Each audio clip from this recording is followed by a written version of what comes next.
চরম দারিদ্রতা, অপরাধের ছড়াছড়ি আর ভাঙাচোরা ঘরবাড়ি, যেখানকার শিশুরা দুবেলা ঠিকমতো খেতে পায় না, সে বস্তির অলিগলি থেকেই উঠে আসে বিশ্ব কাঁপানো সব ফুটবল সুপারস্টার। লাতিন আমেরিকার এক একটা জরাজীর্ণ গলি যেন ফুটবল প্রতিভার লাল গালিচা। যেখানে ইউরোপের আধুনিক সুযোগ সুবিধা আর কোটি টাকার একাডেমি ফেল মেরে যায়, সেখানে লাতিন আমেরিকার দুঃখ দুর্দশার মাঝেই কিভাবে জন্ম নেয় এক একজন ফুটবল জাদুকর, চলুন জেনে নেওয়া যাক। ব্রাজিল আর আর্জেন্টিনায় ফুটবল কোনো স্রেফ খেলা নয়, এটা একটা ধর্ম। এখানে স্ট্রিট ফুটবল খুবই জনপ্রিয়। এখানে কোনো দামি বুট নেই কোনো সাজানো সবুজ মাঠ, প্লাস্টিকের বল, মোজা পেঁচিয়ে বানানো গোলক, কিংবা কখনো কখনো একটা চ্যাপ্টা হয়ে যাওয়া টিনের কৌটাই তাদের বল। এই জরাজীর্ণ পরিবেশই আসলে তাদের প্রথম শিক্ষক। এবড়ো খেবড়ো রাস্তায় অল্প জায়গায় 4-5 জন ডিফেন্ডার কাটিয়ে বল বের করে নেওয়ার যে দক্ষতা, তা কোনো নামী একাডেমি শেখাতে পারে না। ছোটবেলা থেকে খালি পায়ে খেলতে খেলতে বলের উপর তাদের নিয়ন্ত্রণ হয়ে যায় নিখুঁত। তবে লাতিন আমেরিকার ড্রিবলিং জাদুর আসল রহস্য লুকিয়ে আছে অন্য এক খেলায়, সেটা হলো ফুটসাল। ছোট কোর্টে ভারী বল দিয়ে খেলা এই ফুটসালে সিদ্ধান্ত নেওয়ার জন্য 1 সেকেন্ডেরও কম সময় পাওয়া যায়। রোনালদিনহো থেকে শুরু করে মেসি বা নেইমার, সবার ফুটবলের হাতে খড়ি এই ফুটসালে। ভারী বল আর ছোট কোর্টে খেলার কারণে ফুটবলারদের পায়ের কাজ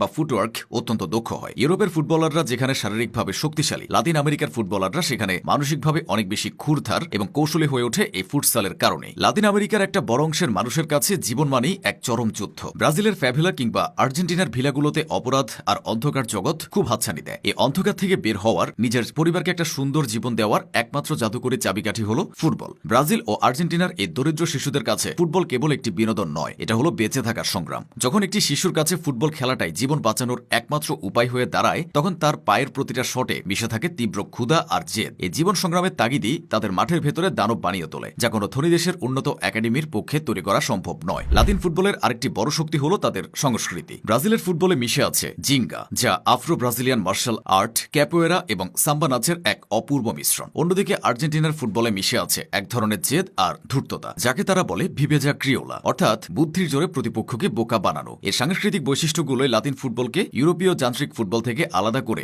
এক অনন্য নান্দনিকতা দেয়। লাতিন আমেরিকায় ভালো খেলোয়াড় উঠে আসার আরেকটি কারণ হলো তাদের প্রতিভা খোঁজার শক্তিশালী নেটওয়ার্ক। লাতিন আমেরিকার বড় ক্লাবগুলো বছরের পর বছর ধরে গ্রাম, শহর এবং বস্তি থেকে খেলোয়াড় খুঁজে বের করে। স্কাউটরা ছোট টুর্নামেন্ট পর্যন্ত নজরে রাখে, ফলে প্রতিভাবান কোনো শিশু সহজে চোখ এড়িয়ে যায় না। এখানে খেলোয়াড়দের নিজের খেলার স্বাধীনতা দেওয়া হয়। অনেক দেশে শিশুরা কোচের নির্দেশ মেনে খেলতে বাধ্য হয়, কিন্তু ব্রাজিল ও আর্জেন্টিনায় শিশুদের বলা হয় যাও খেলো। ফলে তারা নিজেরাই নতুন কৌশল আবিষ্কার করে, ঝুঁকি নিতে শিখে এবং ভুল থেকে শিক্ষা নেয়। এই স্বাধীনতায় পরে নেইমার, মেসি বা ম্যারাডোনার মতো সৃজনশীল খেলোয়াড় তৈরি করে। তাদের ফুটবলে ঝোঁকার আরেকটি গুরুত্বপূর্ণ বিষয় হলো অনুপ্রেরণার ধারাবাহিকতা। যখন একটি শিশু দেখে তার মতোই দরিদ্র পরিবেশ থেকে উঠে এসে মেসি বিশ্বসেরা হয়েছে, তখন সে বিশ্বাস করতে শুরু করে যে সেও পারবে। পেলে, চিকো, রোনালদো, রোনালদিনহো, ম্যারাডোনা, প্রতিটি প্রজন্ম পরের প্রজন্মকে অনুপ্রাণিত করে যাচ্ছে। চরম অভাব, অবহেলা আর দুঃখ কষ্টের চাপেই কয়লা যেভাবে হীরায় পরিণত হয়, ঠিক তেমনি লাতিনের প্রতিকূল পরিবেশই তৈরি করে এক একজন সুপারস্টারকে।